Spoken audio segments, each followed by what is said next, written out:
Well, good morning. Glad to see everybody here in the house of God on this Sunday morning, and I hope the Lord truly blesses you and enriches your life. In our first service on our Sunday school lesson here, we're going to talk about calming the storm, and our devotional guide will be in the back for those who is interested. This has a 5-day devotional. I encourage you to look at this over. And of course, the back sheet has all the scriptures that we are going to be using or covers in this lesson on this. But if you have your Bibles, if you turn to 1 Timothy 3:16, 1 Timothy 3:16, it says, "Without controversy, great is the mystery of godliness. God was manifest in the flesh, justified in the spirit, seen of angels, preached unto the Gentiles, believed on in the world, and received up in the glory."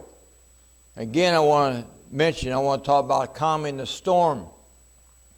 And this lesson this morning is going to bring a different element about the storm that we are familiar with, where Jesus calmed the storm. A lot of times we read these stories in the Bible, but we don't get the full context of everything that's going on before or after. And there was a lot that went on before this event on this boat.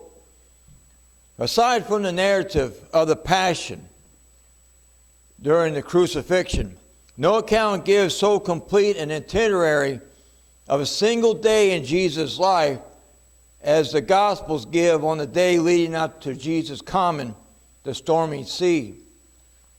We find these accounts in the three Gospels of Matthew, Mark, and Luke, which is the scriptures are mentioned in here. All of these accounts are the same story, but give us different perspectives of what was going on during that time. The day was so full that it ended with Jesus falling asleep on a pillow on a boat. This is the only account we have of Jesus sleeping in the Gospels. On that day, needy men and women surrounded him, touched him, begged him, and brought their children to him. He wrestled demons from men's souls, and for his troubles, he was accused of being in league with the devil, being accused of being Beelzebub, or the chief of the devils. He blessed the broken, cleansed the leper, healed Peter's mother-in-law, healed a plebeiac, listened to a centurion, and healed a man's servant. Jesus climbed a small mountain and commissioned his 12 disciples. He withstood the withering doubt of his blood brothers as they accused him of being beside himself.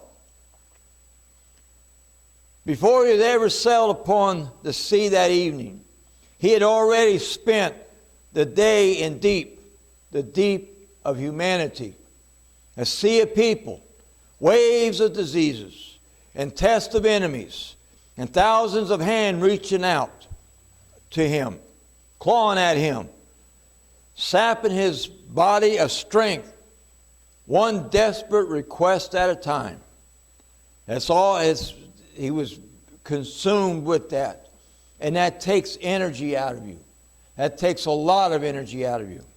They pushed and they pulled in every direction, strained the fullest limits of human endurance. At one point, the crowd was so dense and drew in so close that Jesus was backed on the shore of Galilee, right against the edge of the water. Out of space and needing a still time to teach, he had to get a boat and push off a little ways from shore to create a little separation between himself and the multitudes of everyone that was there. After he was done speaking, and evening was near, he found that his work was still not done. His disciples were puzzled by his parables. And as they asked their weary master to teach them again, but this time with detailed commentary. His disciples wanted to know what the meaning of all these parables was. The sea on which Jesus and his disciples would sail is not a figurative sea, but it is the Sea of Galilee. This sea essentially is a modest-sized lake. The Jewish people were more willing to sail and fish on this body of water.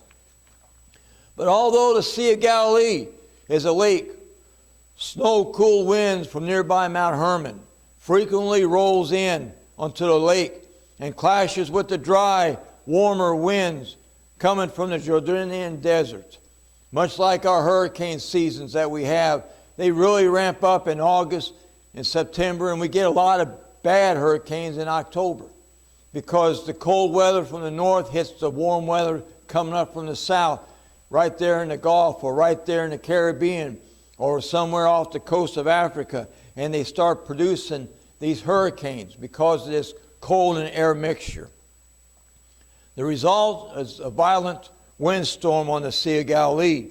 The disciples believed that they would be okay, though, getting on the boat at nighttime with their master, figuring that Jesus would know what he's doing. Once the storm arose and tossed their small ship around, they thought their number had come. They thought they was doomed. They thought that they was going to lose their lives. One disciple pulled in the sails to keep the ship from drifting too much. Others would use buckets to try to bail the water that was coming in over the ship's bow. Yet others grabbed an oar in hand and tried to keep the bow of the boat facing the waves so that a wave doesn't hit them from the side and capsizes them. They shouted, but the thunder and the wind and the heavy rain drowned out their shouts. This ferociousness. In between storms and darkness, strobes of lightning electrified the sea. The white-blue lights flashed on panicking faces as they saw a wave mount to the height of a city wall loomed over the boat. The mast of the small ship splintered in the middle. The disciples waited for the next flash of light to see how the master was handling this. But he was asleep. He was asleep. And I know you may say, well, how can he do that? I have been out there in the Gulf of Mexico. When you're working, it's 3 o'clock in the morning, you've been working late, you've been up since 5 o'clock that morning before, and you're working and you're trying to get things done. And there was a time when I would get so tired that I would go down into the ship, or into the boat that we was on, and I would find a stack of those rubber life jackets that we would wear, the little 3-piece rubber life jackets. There would be a stack of them there. And I would lay down on that thing and go to sleep. And that boat could have sunk and I wouldn't have known it because I was just so tired and weary from the day of working. And I can imagine how Jesus felt and why he slept during that time, during that violent storm. He was just wore out. People don't think about that, but he was. The desperate disciples crawled over the seats and shook Jesus. Said, Master, carest thou not that we perish? In Mark 4:38. From somewhere deep in the dream of God robed in flesh, Jesus awakens. The disciples saw the lightning etch on the Master's pupils. Jesus lifted his head off the pillow and stood on his feet. The disciples who had just given up hope of being saved by their own skills looked back at Jesus as the wind wept through Jesus' hair and pulled on his wet robe. More flashes of light streaked across the sky. His mouth shaped the words, Peace, be still. And it was. The disciples who had seen leprosy retreat from sick bodies, and demons leached out of men's souls as Jesus commanded. But who controls the wind? Who can control the wind? Is there a switch in nature that can shut off wind? No. Can anyone tell the wind to be at peace? But the wind does not listen. Not even to emperors does the wind listen. And yet on the Sea of Galilee, suddenly the storm ceased. It was not because it had spent its force or someone had prayed an impressive prayer. The storm ceased from 3 short words out of Jesus' lips. Peace, be still. And that storm laid down.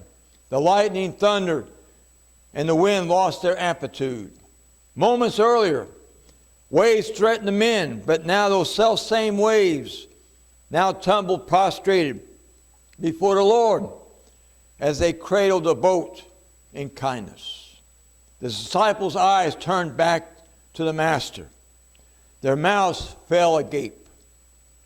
It slowly dawned on them that Jesus with them in the boat was far more powerful and fearful than the storm that they had just escaped. They was in awe. They had gone from dread to an even greater dread. And they said in Mark 4:41, what manner of man is this, that even the winds and the sea obey him? They knew Jesus was a man. They had watched him spend himself like a man, all his energy on people. But what kind of man was this that just calmed the storm? Psalms 107 taught Israel that God, not man, calms the sea. What kind of man could do this? What kind of man can do this? No mere man, but Jesus did. Therefore, Jesus was no mere man, as his followers would soon come to more fully understand. Jesus was God manifest in the flesh. Very God, and yet very man. Jesus was God in the flesh himself. In our age, some people have difficulty believing that Jesus was God manifest in the flesh. Many in our day have come to see him only as a man. They have no trouble believing Jesus was a carpenter, was a rabbi, was a prophet, even a miracle worker. They'll see him as that. But they cannot muster the faith to declare that he is God. And it's amazing to me. It's absolutely amazing to me that the God of creation, the God that formed everything, and the God that made man and woman out of the dust of the ground, everything in God's universe must yield to the will of God. But there's one element in his universe that does not have to yield to his will, and that is man's will. Man's will can override the will of God. Man's will can tell God, we don't want you in our lives. We don't want your will in our lives. Man's will can shortchange or short the will of God, because God will not force his will upon anybody. We have to accept it with love. We have to accept it out of the mercy and the grace that God has to give for us. And yet we, his creation, can tell God, we don't want you in our lives. We don't want your love in our lives. We can do that. I pray today that none of us, under the sound of my voice or listening to this video, will tell God we don't want your will in our lives. But let us yield to the awesome power of God. Let him come to the head of our boat and say, peace, be still in your life. But in the early Christian era, people tend to have a more difficult time believing that Jesus was a man. While in our society, we have a hard time believing that Jesus was God manifest in the flesh. During Jesus' time, people had a hard time believing that this was God robed in flesh. Many of them believed he was God, and his humanity was just a matter of appearance. But both of these are in error. The gospel account, such as Mark, takes pains to declare that Jesus' humanity was true humanity, and his deity was true deity. We can build a deep relationship with this one true God, knowing he is everything that his word promises. But let me ask you something. Can you describe a prayer God answered that caused you to be in awe of his power? Have you prayed for something and you have been in awe when God answered that prayer? You realize that there was something greater to God than what you even realized. You realize when God answered that prayer that that there was a whole lot more to God than you realized. I'm telling you, God can do something in your life that will revolutionize. I encourage you to accept that. Why is it that we will try other things in our lives? Why is it that we will try drugs, alcohol? We will try sex. We will try everything we can, but we will not try God. We will not give God a chance. We will not allow the love of God to come into our lives and come to the bow of our boat in life and calm the raging storm that's in our lives. Instead, we will give everything else a try, but we refuse to give God a try. Let him answer that prayer. That will show you the awesome power of a living God. Our God's not dead, but he's alive. And allow him to answer that prayer in a way that will show you, and you will be in awe. The disciples did not see God out of character. The humanity was God in character. The humanity of Christ did not hide God, but it revealed God. When Jesus wept, he did not betray his fleshly weakness. The humanity gave God a body that was capable of suffering uniquely physical pains. But these are pains. There are other pains that transcend the body. Jesus wept not because he had physical tears. He wept because God had wept. When we see the Son of God, we are seeing God at his most authentic, not his least. The flesh of God was not a veil hiding God's essence. Instead, God's human flesh was a window through which we could see God clearly. To be able to see our Creator. To be able to walk with our Creator. And talk with our Creator. God's flesh does not reveal God's weakest side, nor his best side, nor any side at all. The incarnation shows us God's most complete in himself.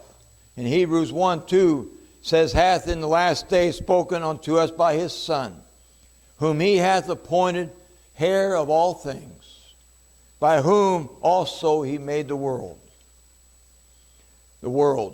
The incarnation is the beating heart of the Christian faith today. We have been entrusted by the apostles' account of Jesus. We have been entrusted with this truth. In these accounts, Jesus clearly suffered the weaknesses of humanity. It is interesting that Mark painted Jesus in such a human colors in this story. A story where a problem arose and only deity could solve. It is almost as if the clash of human frailty and divinity was intentional. But maybe the way Mark framed the calming of the sea with Jesus' human weariness was intended to give the reader, us, a sense of what this event must have been like in the disciples' lives.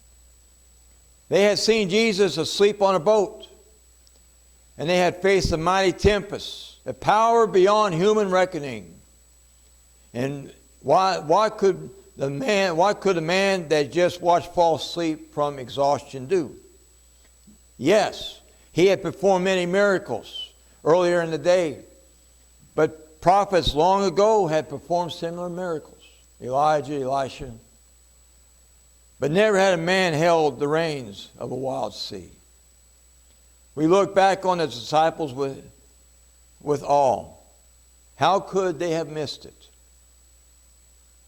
Jesus told him who he was. He even demonstrated through miracles and wonders that he was more than a carpenter, a rabbi, or a prophet. But he was divine. But they did not see it. However, they knew him as a carpenter. They followed him as a rabbi. And they listened to him as a prophet. We have the benefit of the cross, an empty grave, and a room, and a full upper room to give us context. However, we must be careful lest life's illnesses, disappointments, and hardships clouds our view that Jesus really is able to calm the storms because he is the Creator. Sometimes we miss him too because we're looking at other things. Sometimes we miss the power and the majesty of God because we're looking at things out there in the world, or we're looking at our problems, we're looking at our situations, and we don't see God in the midst of that. When he speaks, the waves and the winds he controls must calm. We are safe whether he calms the storm or he calms the storm in our soul. Jesus is who he is. Today we can leave encouraged. We can leave this sanctuary today encouraged that God knows where we're at and that he wants to come to the bow of our boat. And no matter what storm it is that's in your life, say, peace, be still. We can rest in this hope. In closing, in our first service, at the end of the day, there was at least one more sea to come in some people's lives. In Matthew 8:28 through 34, we read where two sets of eyes watched the stormy sea and the strange, miraculous calm that came over it out of nowhere. These eyes watched from a sepulchre up on a hill that overlooked the sea. Two wild men, naked and misshapen, shifted from rock to rock, witnessing holiness bridled an untamed storm. These men watched the ship come ashore. A legion of devils trembled when Jesus set foot on the land. The disciples may have had a hard time understanding who Jesus was, and they said, what manner of man is this, that even the storm, even the seas obey him? But the devils knew who he was when he stepped on that shore. He knew that this was the King of Kings and the Lord of Lords. They knew Jesus, the Son of the Most High, was coming for them. There was nowhere to run, nowhere to hide. The gig's up, boys. We've been caught red-handed, so to speak. Their time had come. The demon-haunted men ran and threw themselves at Jesus' feet. The once powerful devils who had stripped their hostages of all dignity and lacerated them were now so weak and differential, begging Jesus not to torment them. Oh, they thought they was great. They thought they was having a good time tormenting these men until Jesus came. And now they realized the gig is up. The party's over. Now it's time to pay.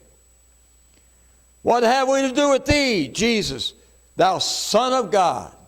Art thou come hither to torment us before our time? As they cried out.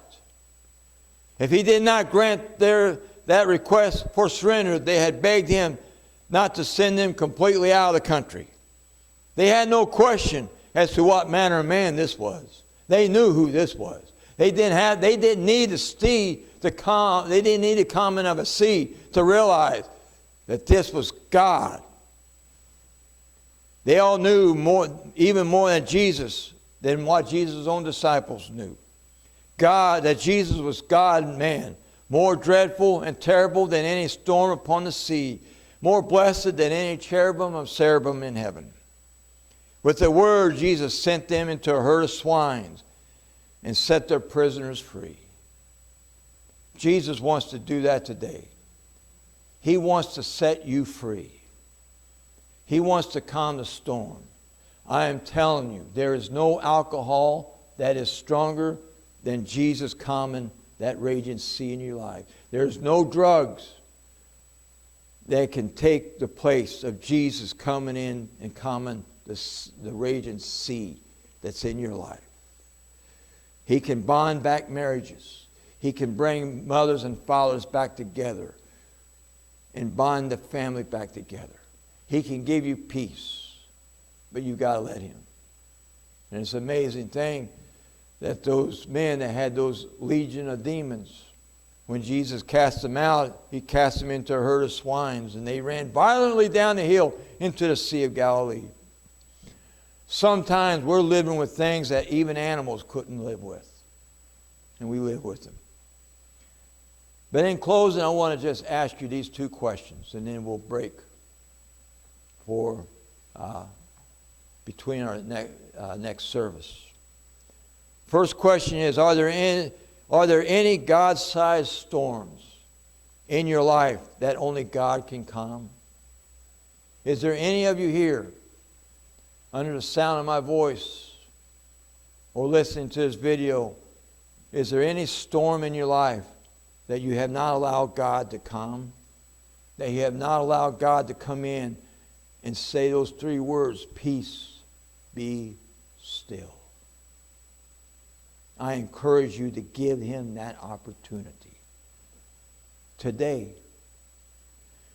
And the second one, if so, let us ask him to calm those storms as he calmed the storm upon the sea and the storm within the soul. Let him calm those storms. Lord, I ask that you take this message, Lord, and you apply it into the hearts of each and every one that is listening to this message. And that you let them know that you are the God that can calm the sea in their lives. That you are the God that can calm the raging storms, the winds that are battering against people's ships or boats. You can calm that and cradle that boat like a mother cradles her young baby. You can cradle that boat and say, peace, be still. God bless you. We'll dismiss for the first service.